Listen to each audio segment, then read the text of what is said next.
안녕하세요. 건강 톡톡 오늘도 가영 김가영입니다. 여러분 혹시 편두통에 대해서 얼마나 알고 계신가요? 의외로 잘 몰랐던 편두통에 대해서 알아보는 시간 가져볼 텐데요. 먼저 편두통의 원인과 증상에 대한 이야기 나눠보도록 하겠습니다. 신경과 이미지 교수님 모셨습니다. 교수님 안녕하세요. 네, 안녕하세요. 잠깐! 최신 의학 정보 놓치지 않으려면 구독하고 가영! 편두통 하면 저는 한쪽 머리가 아픈 거 이렇게 알고 있었는데 편두통 정확히 어떤 질병인가요? 대표적으로 이름을 잘못 지은 병이다 이렇게 말씀드리는데요.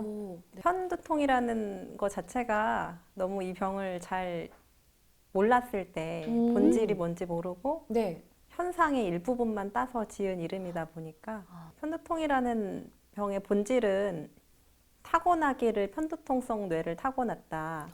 편두통성 뇌라 함은 이제 쉬지 않고 정보를 수집하고 쉬지 않고 정보를 처리하는 빠릿빠릿하고 아주 근면성실하게 맡은 바 임무를 잘 해내는 뇌를 네. 가진 거라고 말씀드리거든요. 그 개미 같은 개미처럼 부지런한 맞아요. 쉬지 않는다. 네, 쉬지 그리고 않는. 조금 더 기능도 저는 좋은 것 같아요. 왜냐하면 남들보다 조금 더 이제 어떤 민감하게 그 감지해낼 수 있는 영역이 더 많거든요. 편두통 환자분들이.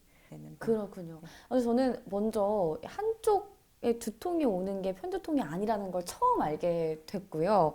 근데 이 1차 두통 질환, 즉 이 따로 원인 질환이 있어서 생기는 두통이 아니라고 하셨단 말이죠. 그러면 방금 말씀하신 그 편두통은 왜 생기는 걸까요?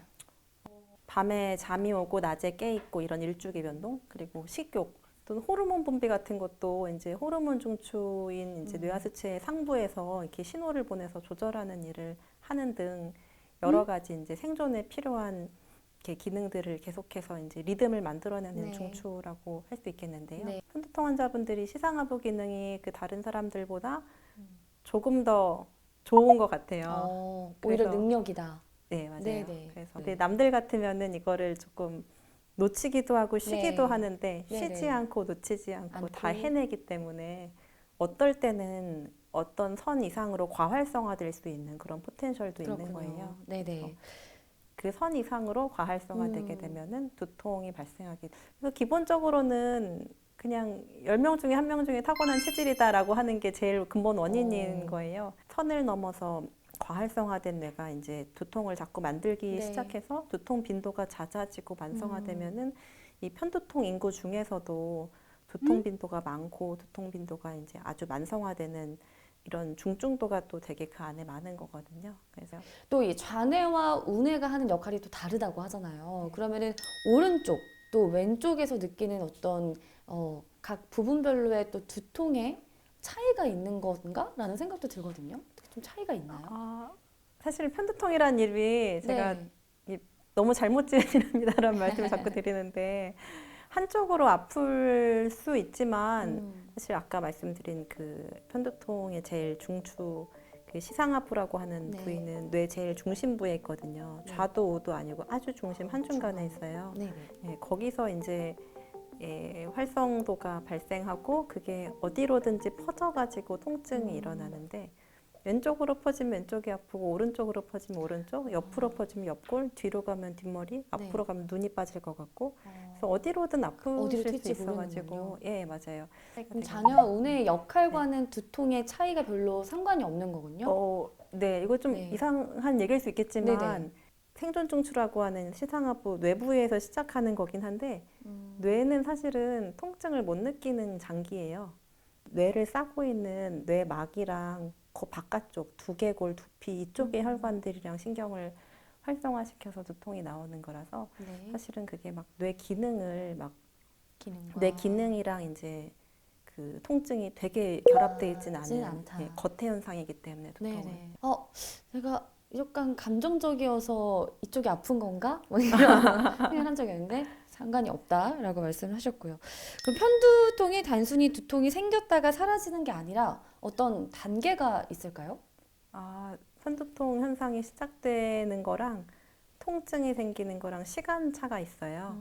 그래서 시상하부가 이상 활성을 보이기 시작하면 네. 그거를 한 환자분들 중에 한 거기서부터 감지하시는 분들이 한 80% 정도 뭔가 오늘 느낌 안 좋은데 쎄한데 뭔가 좀 컨디션 안 좋은데 입맛이 되게 없어지거나 뭐가 단 게 땡기거나 아니면 되게 목이 마르거나 자꾸 화장실 가고 싶거나 아니면 속이 안 좋거나 어지럽거나 제일 많은 증상은 뒷목이 좀 뻣뻣하니 좀 결리는 것 같은 네. 그러면서 시작해서 얘가 몇 시간에서 한 길게는 하루 이틀까지 시간에 걸쳐서 이 뇌 활성이 겉으로 전달되면은 거기서 두통이 발생하니까 그래서 그 몇 시간부터 며칠 전까지의 그 증상들을 네. 전구 증상이라고 이제 말씀을 전구 드리고요. 증상. 이 활성이 뇌를 거쳐서 바깥으로 통증으로 가기 전에 뇌에서 벌써 반응이 일어나시는 분들이 있는데 그거를 조짐이라고 하는데요. 네. 그래서 뇌가 정지되면서 시각 중추가 정지되면은 시야 일부가 안 보이거나 막 일그러져 보이거나 막 번쩍번쩍거리는 것 같거나 그게 언어 쪽으로 나타나면 이상하게 말이 되게 안 나오고 오늘따라 무슨 단어를 딱 기억 말해야 안 되는데 나고. 예, 그 말이 딱 안 나오고 뭐 그런 증상들이 선행할 수 있고 그 다음에 이제 두통으로 가는 거죠. 이 편두통의 어떤 특징적인 증상이라고 하는 게 막 혈관이 박동 뛰면서 아픈 욱신, 쿵쾅, 쿵쾅 이게 제일 잘 알려져 있고요. 끝났다. 네. 해소되는 시점. 맞아요. 네. 끝났으면은 그냥 기분 좋게 해결되면 좋은데 어떤 분들은 그 찝찝함이 남으실 수 있거든요. 그 후고 증상이라고 하는데요. 뭔가 되게 소진된 뭔가 에너지가 다 고갈된 것 같은 그런 피로감을 느끼기도 하고 그렇군요. 되게 특이하게 어떤 분들은 네. 되게 하이해지는 분이 있어요. 그래서 막 실컷 아프고 나면은 그날 하루는 되게 막 붕 떠 있고 좀 기분 좋은 좀 특이한 증상이에요. 해소가 될 때도 이런 증상이 나타나는 건 또 처음 듣게 되는 것 같아요. 이런 단계별로 두통의 과정들을 또 저희가 알아봤습니다. 또 이 편두통 종류별로 증상이 다르게 나타난다고 하는데 편두통 종류가 따로 있나요? 근데 그 조짐 여부가 되게 중요하게 조짐 편두통, 무조짐 편두통 그렇게 크게 분류를 했어요. 조짐 편두통 환자분들이 전체 인구 일반 인구 대비해서 뇌졸중 위험도가 2배 정도 높으신 편이라 이분들은 굉장히 2배나. 특별한 좀 관리가 좀 필요하시고요. 네. 또 하나는 만성 편두통인데 두통이 있는 날이 한 달에 15일 이상인 그룹. 그러니까 한 달에 절반 이상은 두통 맨날 때문에 머리가 아파요. 맞아요. 예. 항상 띵하고 묵직하고 네. 그런 게 깔려 있는 상황에서 편두통성 두통, 상당히 심한 이 두통이 이제 한 달에 8번 이상 반복되는 만성 편두통이라고 합니다. 전 세계 인구 중에 한 1%에서 2% 정도는 만성 편두통을 갖고 있다고 보는데 이분들은 진짜 괴로워서 꼭 치료받으셔야 되는. 그렇군요. 생각한 것보다 이 두통, 편두통으로 겪는 고통이 엄청나다라는 생각이 듭니다. 이렇게 편두통이 계속 유발이 되다 보면은 혹시 뇌에 또 다른 문제가 생기거나 아니면 다른 질병을 유발하진 않을까 걱정도 되거든요. 조짐 편두통은 전체 인구 대비 뇌졸중 위험도가 2배 올라간다 말씀드렸는데 뇌졸중도 뇌경색이 있고 출혈이 있는데 둘 다 위험도가 올라가고요. 또 심근경색, 뭐 협심증 이런 이제 관상동맥 질환의 위험도도 올라가고 사망 위험도도 죄송하지만 조금 올라갑니다. 와, 아니 편두통이 모든 거 질병이 다 이렇게 이어지네요. 그 중요한 기관에 그렇죠. 맞아요. 네. 근데 다행히 이제 전체 인구의 10% 편두통 인구가 굉장히 많은데 그분들이 다 굉장히 위험하게 살고 있냐? 그렇진 않고 이제 이런 위험도가 조짐 편두통 환자한테 좀 몰리는 경향이 좀 있어요. 그래서 그분들은 조금 네. 관리를 하셔야 된다. 네, 사실은 저희가 현실적으로 편두통 환자의 가장 우려하는 최악의 아웃컴은 사실 만성 편두통이에요. 만성 편두통이 약물 과용 두통이 되고 약물 과용 두통이 난치로 가면은 점점 치료가 어려운 그냥 통증이 켜진 채로 더 이상 꺼질 수 없는 뇌로 바뀌는 게 제일 네. 선천적인 부분들에 대해서는 이제 점점 갈수록 더 인지가 되는 것 같은데 환경적인 요인도 분명히 있죠. 네네. 사실은 선천적인 거는 그냥 이거를 반응할 수 있는 포텐셜이 있다를 타고났지 아프다를 타고난 건 아니거든요. 근데 그렇죠.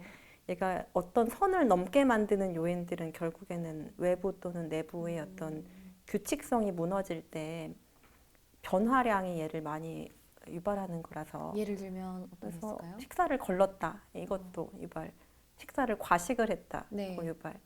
또 카페인은 되게 양날의 검 같은데 머리 아플 때 커피 한 잔 마시면 좀 개운해지는 나아지는. 경험 있지 네. 저 않나요? 무조건 아침에 일어나면 마셔야지 안 머리가 그러면 안 또 띵 아프더라고요. 하시죠? 네. 카페인 농도 변화에 의해서 두통이 또 유발되는 성향이 네. 생겨요. 그리고 술하고 담배도 많이 물어보시는데요. 담배는 진짜 안 좋아요. 왜냐하면 편두통 환자분들이 뇌졸중 위험도가 높은데 그 뇌졸중 위험도를 엄청 높이거든요.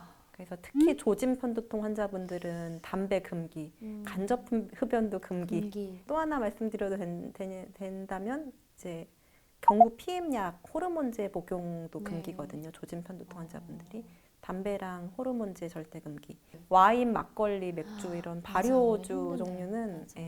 걔네는 정말로 다음날 즉각적인 두통을 일으킬 음. 것이고요. 그거 외에 중류주나 증류주. 이런 것들은 우리나라 사람들처럼 마시면 두통이 와요. 그렇죠. 그러고 약간 네. 그 혈압 변동 같은 거 많이 일으키니까 음. 두통을 많이 유발합니다. 네. 편두통이 왔을 때 무조건 참는 것보다 만성 질환인 걸 이해하고 병원을 찾는 게 좋은 방법인 것 같은데요. 병원에 가면 어떤 진단을 내리게 되나요? 이렇게 뇌 MRI 같은 걸 찍게 될까요? 사실은 편두통성 뇌를 가졌다라고 찍어서 보여줄 수 있는 검사가 있으면은 정말 좋겠는데 아직까지 모든 검사에서 그렇게는 안 나와요. 병원에 가시면은 이렇게 문진으로 신경과 의사가 이제 어떤 두통인지 파악하고 얼만큼 자주 있는가 이런 패턴을 파악해서 이거는 편두통성이다라고 확신할 수 있을 때는 그냥 사실은 그걸로 진단하는 건데요. 환자분이 두통이 좀 최근에 좀 이상한 패턴으로 바뀐다든지 이거는 혹시 위험 요소가 있을 수 있어라고 이제 의사가 판단하게 되면은 또 추가적인 검사를 통해서 다른 이상 없는지 배제하게 되고 그렇습니다. 네, 알겠습니다. 네, 오늘 편두통의 증상과 원인에 대해서 이야기를 나눠봤는데요. 편두통에 대한 이해가 훨씬 더 깊어졌다라는 생각이 듭니다. 오늘 교수님 감사드립니다. 감사합니다. 네. 저희 다음 시간에는 편두통의 치료법에 대해서 이야기 나눠보도록 할게요. 그럼 가영이는 그만 가요.